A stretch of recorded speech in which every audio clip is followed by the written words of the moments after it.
حي على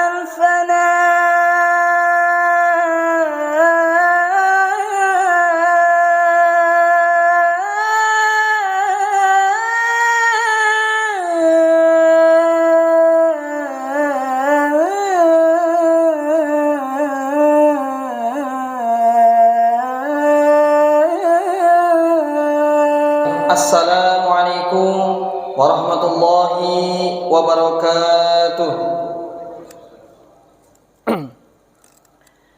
Innal hamdalillah nahmaduhu wa nasta'inuhu wa nastaghfiruh wa na'udzu billahi min shururi anfusina wa min sayyiati a'malina. May yahdihillahu fala mudilla lahu wa may yudlil fala hadiya lahu. Asyhadu an la ilaha illallah wahdahu la syarika lahu wa asyhadu anna Muhammadan abduhu wa rasuluhu la nabiyya ba'da. Allahumma salli wa sallim ala nabiyyina Muhammadin wa ala alihi wa ashabihi wa man tabi'ahum bi ihsanin ila yaumiddin. Jamaah salat zuhur yang dimuliakan oleh Allah Subhanahu wa taala, alhamdulillah mari kita bersyukur kepada Allah Subhanahu wa taala yang telah banyak memberikan nikmat kepada kita semuanya, sehingga pada akhir bulan daripada bulan Syawal ini kita masih dimampukan oleh Allah Subhanahu wa taala untuk melaksanakan sebuah kewajiban kita, yakni melaksanakan sholat zuhur, terutama keutamaan lagi ketika kita mampu untuk melakukan sebuah kewajiban kita dengan kesempurnaan mendapatkan fadilah pergi ke masjid demi melaksanakan sholat zuhur yang insyaallah pada kesempatan kali ini akan kita lakukan bersama. Maka ini adalah bentuk nikmat yang Allah berikan kepada kita yang tidak diberikan kepada siapa saja yang dikehendakinya. Oleh karenanya marilah kita bersyukur kepada Allah Subhanahu wa taala dengan mengucap alhamdulillahirabbil alamin. Semoga dengan ucapan tersebut nikmat yang Allah berikan kepada kita suatu saat nanti akan mampu lebih berlimpah lagi. Sebab dengan syukur tersebut tanda bahwasannya kita adalah termasuk hambanya Allah Subhanahu wa taala, dan kita termasuk yang meyakini bahwasannya Allah Subhanahu wa taala adalah sang pencipta. Karena seorang hambanya Allah itu ciri khasnya adalah dia yang tidak pernah lupa akan sang penciptanya. Maka dengan bersyukur adalah wujud daripada kita yang selalu ingat kepada Allah Subhanahu wa taala. Shalawat dan salam marilah kita haturkan kepada Nabi besar Muhammad sallallahu alaihi wasallam dengan mengucap Allahumma shalli wa sallim ala sayyidina Muhammadin wa ala ali sayyidina Muhammad. Assalamu alayka ya Rasulullah. Semoga dengan salawat kita yang kita panjatkan kepada Allah Subhanahu wa taala tersampaikan kepada Nabi besar Muhammad sallallahu alaihi wasallam, yang semoga suatu saat kelak nanti kita mendapatkan syafaat dari syafaatnya Rasulullah sallallahu alaihi wasallam. Khonfidin azani Allah wa iyyakum, jamaah salat zuhur yang dimuliakan oleh Allah Subhanahu wa taala.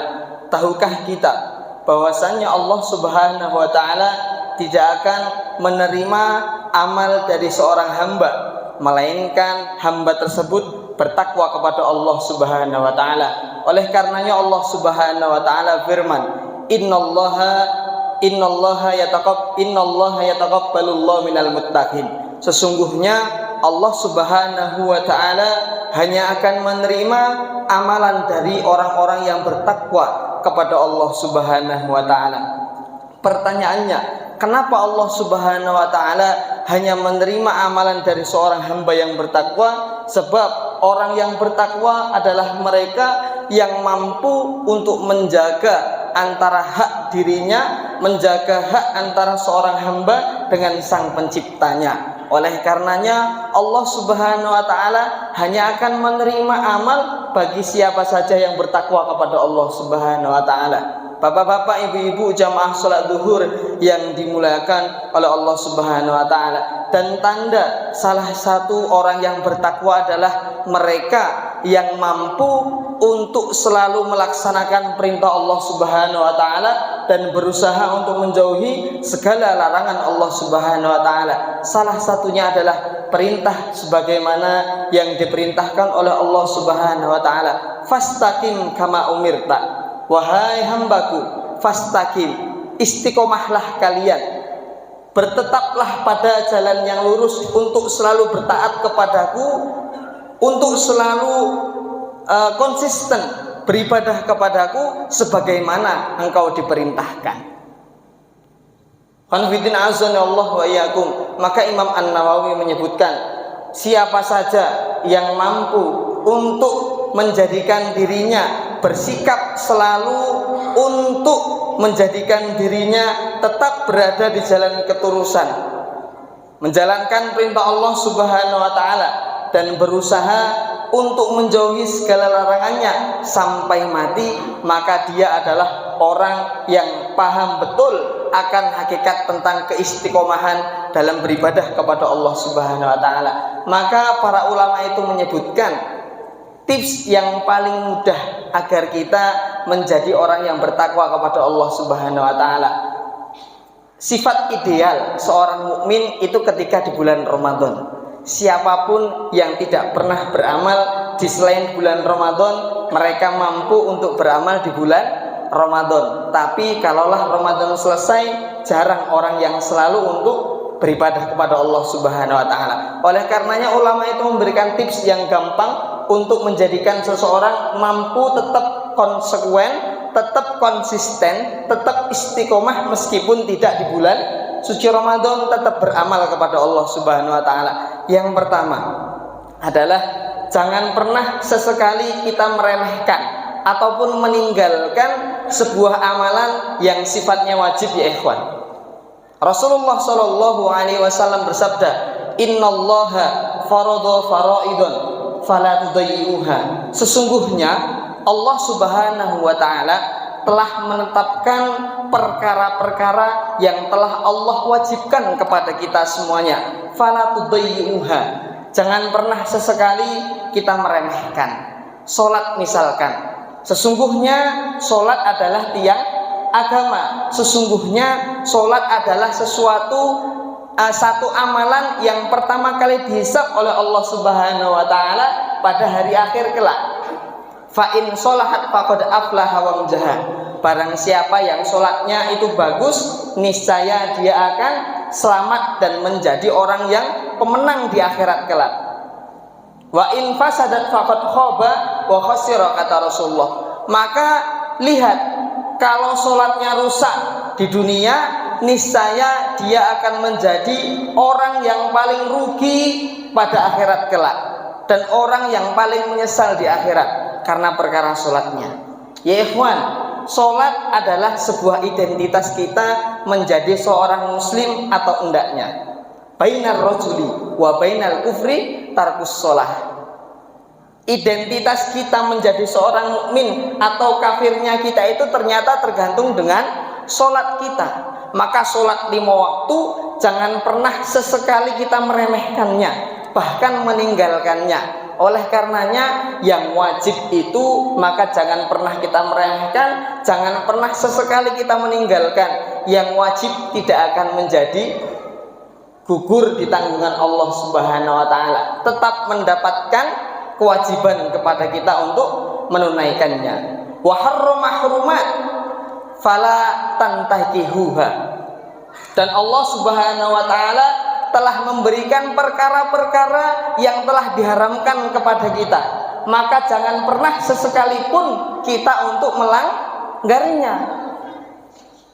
Allah Subhanahu wa taala telah mengharamkan sesuatu yang memabukkan.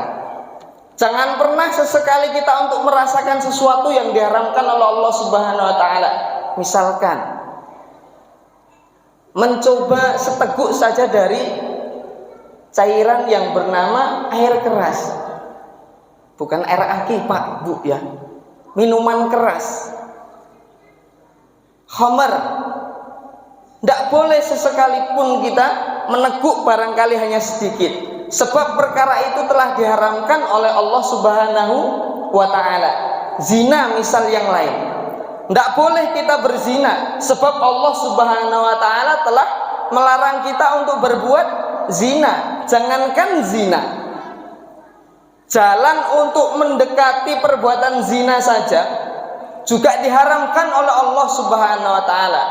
Misal contoh kecil, antara laki-laki dan perempuan yang tidak mahram, yang tidak sah ketika berpegangan, yang tidak diperbolehkan oleh Allah Subhanahu wa taala, maka tidak boleh ikhtilat, saling campur.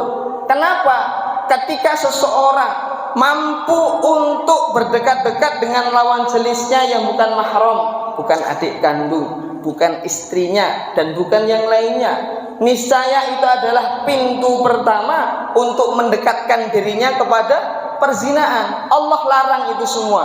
Apalagi dengan kasus pacaran, tidak boleh pacaran sebelum menikah. Wa hadda hududan fala ta'taduha. Dan Allah Subhanahu wa taala telah menetapkan beberapa ketetapan, tidak boleh kita melanggarnya. Salat telah diwajibkan oleh Allah Subhanahu wa taala yang memiliki aturan dan ketentuan. Syariat yang lain begitu. Maka tidak boleh kita menambah-nambahnya. Salat yang sudah ada bilangan rakaatnya tidak boleh kita tambah maupun kita kurangnya. Maka yang pertama, jagalah yang wajib, jangan pernah meremehkan sesuatu yang wajib, dan jangan pernah sesekali untuk meninggalkannya. Yang kedua, agar kita menjadi hamba Allah Subhanahu wa taala yang tetap selalu istiqomah kepada Allah Subhanahu wa taala, amalkanlah sebuah amalan yang sifatnya sunnah namun mudah untuk kita kerjakan, ringan kita ketika ingin melakukannya. Rasulullah Shallallahu Alaihi Wasallam bersabda, "Ya ayyuhan nas, khudhu minal a'mali ma tutikun." Wahai manusia, kerjakanlah dari amalan yang sifatnya sunnah, yang paling ringan yang engkau kerjakan. Fa innallaha la yamallu hatta tamallu. Sesungguhnya Allah Subhanahu wa taala tidak akan pernah bosan kepada kita semuanya. Sesungguhnya Allah Subhanahu wa taala tidak akan pernah bosan kepada hambanya yang selalu meminta kepada Allah Subhanahu wa taala. Hatta tamallu, sampai seseorang tersebut, sampai kita, sampai hamba tersebut memang bosan kepada Allah Subhanahu wa taala. Maka jangan pernah kita sampai seuzon kepada Allah, ya Allah, kenapa pertolongan engkau tidak datang? Ya Allah, kenapa musibah ini selalu datang kepadaku? Jangan tanya kepada Allah Subhanahu wa taala tentang perkara takdirnya. Tanyakan kepada kita, selama ini kita kemana aja? Nggak minta sama Allah Subhanahu wa taala, selama ini kita ngapain aja? Nggak kita sangkutkan seluruh amal ibadah kita, nggak kita sangkutkan seluruh amalan kita, perbuatan kita kepada Allah Subhanahu wa taala. Ta'arraf ilallahi firraha ya'rifka fisyiddah. Kita seringnya mengenal Allah itu ketika kita susah, ketika kita kena musibah, ketika kita terkena sesuatu yang tidak kita sukai. Tapi ketika kita dapat kesenangan, dapat nikmat dari Allah Subhanahu wa taala, kita lupa sama Allah Subhanahu wa taala. Padahal Rasulullah sudah mengingatkan, ingatlah Allah ketika engkau masih berada dalam kesenangan. Sebab Allah Subhanahu wa taala akan mengingat siapa saja yang mampu untuk mengingatnya dalam keadaan senang, Allah akan mengingatnya dalam keadaan sempit. Ingat, ketika kita susah kok kita tidak dikenal Allah, jangan-jangan kita adalah termasuk hamba Allah yang durhaka kepada Allah Subhanahu wa taala. Kita kenalnya Allah hanya ketika kita sengsara. Ketika senang tidak mengenal Allah Subhanahu wa taala. Wa inna ahabbal a'mal ilallahi madama wa in qalla. Sesungguhnya amalan yang dicintai oleh Allah Subhanahu wa taala adalah yang selalu konsisten, yang selalu istiqomah, meskipun nilainya kecil di mata manusia. Kalau kita berinfak setahun 1 juta hanya sekali saja, mudah Pak Bu. Ketika Ramadan 1 juta, selain di bulan Ramadan tidak ada infak. Ingat, cuman sekali beramal belum tentu niat kita ikhlas lillahi ta'ala. Kenapa? hanya sekali. Bisa jadi karena orang lain berinfak di bulan Ramadan besar-besar, kita jadi tergiur, ikut juga lah infak. Kita di bulan Ramadan mampu melaksanakan sholat tarawih 11-23 rakaat, tapi di luar Ramadan kita tidak pernah sholat malam. Alangkah baiknya di luar bulan Ramadan tidak apa-apa sholat qiyamul lail, sholat malam 2 rakaat ditambah witir 1 rakaat sebelum tidur, daripada tidak sholat sama sekali. Sama seperti hal yang dilakukan Abu Bakar, karena takut malamnya tidak bangun, sholat 2 rakaat ditambah 1 witir untuk menjaga malamnya. Sholat sunnah rawatib dijaga. Sholat sunnah fajar, rakaatul fajri khairum minad dunya wa ma fiha. Sholat sunnah 2 rakaat fajar, Pak Bu, ternyata ganjarannya lebih baik daripada dunia dan seisinya. Maka jagalah amalan yang sunnah, meskipun itu hanya sedikit, kecil, tapi konsisten kita melakukannya. Tidak perlu ketika kita hanya sekali saja 1 bulan melaksanakan sholat duha, tapi sekali sholat 12 rakaat sekali sholat, tidak perlu. Tapi cuma 1 bulan dilakukan hanya sekali. Lebih baik setiap hari sholat duha, tapi hanya dikerjakan 2 rakaat saja. Lebih ahsan, lebih bagus daripada 12 rakaat sekali sholat di 1 hari, tapi selain dari hari itu tidak pernah dilakukan. Maka jaga sholat sunnah, jaga perbuatan yang sunnah meskipun hanya kecil. Yang ketiga, carilah teman yang pantas, yang pas untuk menjaga diri kita. Sebab Rasulullah SAW mengingatkan orang yang berteman, orang yang berteman, ibarat teman itu adalah ibarat ketika seseorang berteman dengan penjual wangi, penjual parfum dan juga pandai besi. Siapa saja yang mampu untuk bersahabat dengan penjual pewangi, penjual parfum, minimal dia kalaulah tidak diberi, tidak memiliki uang untuk membeli parfum tersebut, minimal dia akan mendapat wangi yang sangat semerbak dari aroma tubuhnya karena parfum tersebut. Tapi kalaulah kita bermain kepada mereka yang menjadi tukang pandai besi, kalaulah kita tidak mendapati baju kita, sarung kita, ataupun pakaian kita terbakar karena tersulut api dari sebuah pekerjaannya, minimal kita mendapatkan bau yang tidak sedap. Oleh karenanya Allah Subhanahu wa taala mengingatkan kepada kita, ya ikhwan, wa yauma ya'addu dzalimu ala yadayhi yaqulu ya laitani ittakhadtu ma'ar rasuli sabila.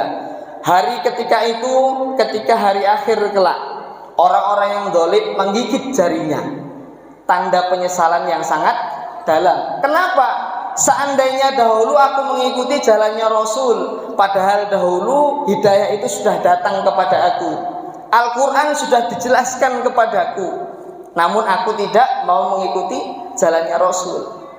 Maka teman adalah yang menentukan. Dan yang terakhir, Bapak Ibu sekalian, yang paling disayangkan adalah jangan sampai ketika 3 tersebut sudah kita amalkan, yang terakhir jangan sampai lupa. Apa itu?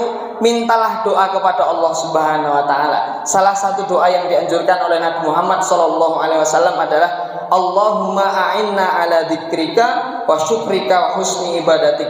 Ya Allah, bantulah aku, bantulah kami untuk menjadi hamba yang selalu mengingat-Mu, yang selalu bersyukur atas nikmat yang telah Engkau berikan, wa husni ibadatik, dan ya Allah, aku mohon kepadamu, bantulah kami agar menjadi hamba yang sangat luar biasa di dunia ini. Semoga yang sedikit ini dan mungkin apa yang kami sampaikan menjadi bermanfaat bagi kita semuanya, menjadi tadzkirah bagi semuanya, dan semoga kita menjadi hamba Allah Subhanahu wa taala yang selalu istiqomah. Bila taufiq hidayah, wassalamualaikum warahmatullahi wabarakatuh.